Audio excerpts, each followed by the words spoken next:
Vaevalt leidub Tallinnas linnajagu või piirkonda, kus mõnd hoonet või rajatist ei ehitaks Merko. Merkot näeme ka Lätis ja Leedus ja üldse. Merko on ehitusmaastikul kõva nimi. Kuid ülimalt harva näeb ja kuuleb ehitusfirma tegemistest rääkimas suuromanik Toomas Annust. See viga saab nüüd parandatud ja lünk täidetud, sest tegime Annusega Tallinna linna peal korraliku tiiru ja arutasime, mis on me elus enam-vähem hästi ja mis pigem halvasti.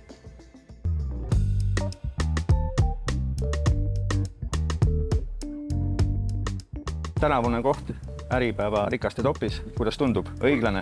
Mul pole aimu. 25. Kellel? Ei. Ei, no oled sa hoolsalt kokku lugenud, mis seal oli? Ligi 185 miljonit ja 25. See ei näita midagi. Sellel ei ole ju tegelikkusega midagi pistmist. No ma toon näiteks, eks ole, et inimene, kes oma ettevõtte on maha müünud, see kukub sealt edatabelist välja, sest raha ei ole vara enam, eks. Ma ei tea, mulle tundub see tabel nõuka päris nagu pehmelt öeldes kummaline, eks. Oktoobris 65. sünnipäeva tähistanud Toomas Annus üritab, nagu ta ise ütleb, üha rohkem nautida pensionäriks olemist. Äriasju jälgib ta distantsilt, avalikus elus osaleb minimaalselt ning intervjuusid annab aruharva. Aga aastaid on ta olnud püsiv tegija kõikvõimalikes edukate ettevõtjate tabelites. Püsitegija on ta ka selles samas Äripäeva rikaste topis, sest Merko on aastaid olnud ja on jätkuvalt Eesti ja laiemalt kogu Baltikumi üks mõjukam ja suurem ehitusfirma, kelle rajatud on nii kunstimuuseum kui vangla, moodsad koolid, hotellid, ärimajad ja elurajoonid, teed ja raudteed ja nii edasi. Sel sügisel sai Merkol valmis Arteri keskus, mida võib igas mõttes nimetada silmapaistvaks ehitiseks. Tallinna veel kõige kõrgem hoone ka hetkeseisuga. Õnneks tuleb siia neid kõrgemaid juurde veel. See, et ta vähemalt hetkel on Tallinna kõrgeim maja, on teie jaoks tähtis ka? Ei ole. No niisuguses enesuhkuse mõttes. Vähemalt korra on teie käes olnud kõrgeim maja ja minu teada see Ühispanga maja. Oli omal ajal. Oli ka omal ajal korraks kõrgeim maja. Ühispanga maja. No toona Ühispanga, nüüd on ta siis C-pank. Tema oli, ütleme ju Eesti sellel uuel ajal üldse esimene kõrghoone siin Südalinnas. No siit on hästi näha ka põhimõtteliselt kogu linn. Ja kui juba kogu linna näed, siis näed ka need kohti, kus on siis teie kraanad püsti. Meil siin kesklinnas on kraanasid seal Veerenni kvartalis ja on siin LHV panga ehitusel. Rail Baltica peahoone. Peajaamahoone või stardijaamahoone või ma ei tea, kuidas nimetada ja midagi taolist. Teie objekt. Praegu küll, jah. Kui nendest majadest rääkida, kas need iseenesest on teie jaoks tähtsamad kui näiteks koht Äripäeva rikaste topis? Kõige tähtsam on ikkagi see, et see organisatsioon, mis on siis nende 35 aastaga nüüd selliseks kujunenud, et see tegelikult toimib. No. Ma kunagi tein kellelegi võrdluseks, et nagu Leedus korvpall on. Ja seal on mingi kultuur, mingisugused väärtused, on mingid traditsioonid, ilmselt on ka õige treeningmetoodika. Ja ma usun, et Merkol on nüüd siin ehitusvallas Eestis samasugune asi. Samasugune masinavärk nagu Leedu korvpall? Jah, või isegi parem, eks. Isegi parem. Ja. Aga tuleme korraks kõrghoonete, firmakultuuri ja Leedu korvpalli juurest kaunite kunstide maailma. Ja räägime näiteks linnaskultuuridest. Kes tema on siis? Kuule, selle skulptuuri nimi on tegelikult Ära kaota pead. Ära kaota pead, jah? Jah. Need käivad sul endal nagu kuidagi laua pealt üle ka või on ikkagi sul keegi kunstinõunik, kes ütleb, et võiks teha? Ei ole. Ega üldse Eestis leidagi kunstniku, kes on nõus üldse midagi tegema. Ja tahab koosteks. See ei ole lihtne. Ei ole.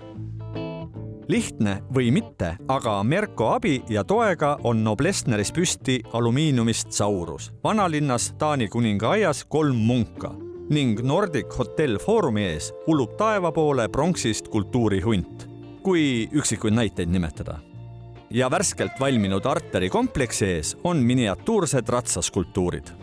Need ratsanikud on ikkagi olulised ja mõjukad Eesti naised. Ja. Plaan oli, et ka Marju Lauristin oma hobul on ka kuskil siin. Ei, see tuleb veel. Tuleb? Jaa, see tuleb. Et siis on siia sellesse ritta väike tuleb. Teie jaoks, kui ehitaja jaoks, mida ta kannab ennast, et sul ikkagi on siin, seal skulptuurid, Mulle tundub, et esiteks, et Tallinnas on seda vähe. Skulptuure kui selliseid. Ja üleüldse linnakunsti, linnakaunistust. Mõnes mõttes on see mul ka isiklik, et vaata, kui sa ise oled nagu pensionär, eks, et siis sa tahad ka ju kuskil midagi nagu käega juures olla. Siis minu arust see ongi nagu kohutu, et sa tuled siia maja taha aljas alale ja lööd ka natuke omal kombel kaasa, eks ole.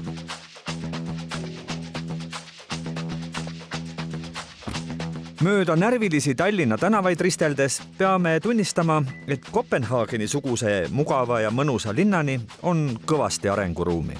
Kas teile Tallinn meeldib? Ei kodulinn, eks, ega sul ei ole, Aga siin liigelda, olla selles keskkonnas. Jah, vaata, kui sul ühtegi teist kodulinna nagu ei ole, päris kodu, siis sa nagu, ma arvan, et ma ei olegi selles arvamuses üldse nagu objektiivne. Mina vaatan iga nurga peale, et mida saaks paremini teha. Tallinna vanalinnas ma vaatasin huvi pärast, eks ole, et on 10 kilomeetrit tänavaid, eks. 10 kilomeetrist on ära remonditud 1 kilomeeter, 35 aastaga nüüd. Et kui sa nüüd sama tempoga, on meil nagu 315 aastat on veel minna. Ja sama ka selle Kalamajaga, et üks tänav tehti. Tore. Aga jälle, üks tänav, üks jupp. Aga küsid, et mis ülejänus saab, eks? Mingi plaan peab olema, eks ole. Hõlmav plaan, eks ole. Jalutame mööda Merko arendatava moodsa uusarenduse tänavaid, millel kenad naiste nimed Pille ja Tiiu. Aga Annusele meenub nimedega seoses üks koomiline lugu. Lasnamäel on Smuuli tänav, eks. Nii, ja siis meid hakati siin tümitama vahepeal, et meil on detailplaneering, et on Smuuli kvartal, eks. Tema ei ole ka ju lugupeetud enam täna, eks ole, pigem vastupidi, eks ole. Ja me tegime siis linnavalitsusele ettepaneku, et panna siis selle kvartali nimeks Õnnepalu. Esiteks kirjanik, eks ole, teiseks lugupeetud, et küsid, eks ole, et kus sa elad, sa ütled, ta elab Õnnepalus. Minu arust oleks väga niisugune sehv olnud, eks. Aga ei läinud läbi ja linnavalitsus tegi ettepaneku, et panna tänavate nimeks, ma ei mäleta, Ankru, Tiiviku, ventilaatori ja midagi taolist, eks ole. Pille ja Tiiu tänava majade vahel jalutades on tunda hea elu lõhna. On skulptuuripark, jalutus- ja mängualad, käsitööruumid, kogukonna aiamaad ning spordiväljakud. Kuid kõik see, oleme nüüd ausad, on vähestele kätte saadav. Miks see uus eluase peab ikka nii kallis olema? Kui sul korterihind on summa X, hakkad alt tulema, siis umbes 20% sellest on käibemaks. Siis 20% on kulunud aeg menetlusele, on ära söönud umbes 20%. Igal see on kulu, eks ole. Merko kalkulatsiooni kohaselt tiksutab iga kõikvõimalikele taotlustele ja kooskõlastustele kulunud aasta korteri hinnale juurde circa 80 eurot ruutmeetri kohta. Paraku kestavad need menetlemised Tallinnas julgelt üle 10 aasta. Ja see kõik, ma ütlen veel, kõik ei ole ilma asjata kulunud aeg, eks. Aga poole ruutem saaks küll. Ja 10% on siis, ütleme siis hüved linnale. Nimetame nii. Mis asi see? Üve linnale. See kõlab kurja kuulutavat annandeks. Miks? Ostad selle maa siin, eks ole. Sul on maahind, eks ole. Nüüd sa pead ehitama trassid, sa pead ehitama teed, eks ole. Ja sa annad need pärast tasuta linnale üle. Aga inimesed peavad selle ju kinni maksma kõik. Need, kes korteri ostavad? Muidugi. Ja 50% on see asi ise, eks. Selle jutu peale tundub, et kui menetlemist kiirendada, kodu ostmisel makse vähendada ning majja ulatuvate torustike ja teede eest tasuks linn, siis tegelikult on tulekul terve rida regulatsioone ja määrusi, mis kinnisvara hinda veelgi kergitavad. Ma arvan, et me nii lihtsalt ei pääse, et pigem siin kruvib juurde ikka. Omaette hinnamõjutajaks saavad ka palju räägitud varjendid, kui neid ikka hakatakse ehitama. Nende varjenditega on Eestis üldse üks väga imelik lugu. Meile räägitakse mida, et me oleme kõige targemad. Ma ei tea, see on natuke lahti jäänud, kas maailmas või Euroopas, eks ole.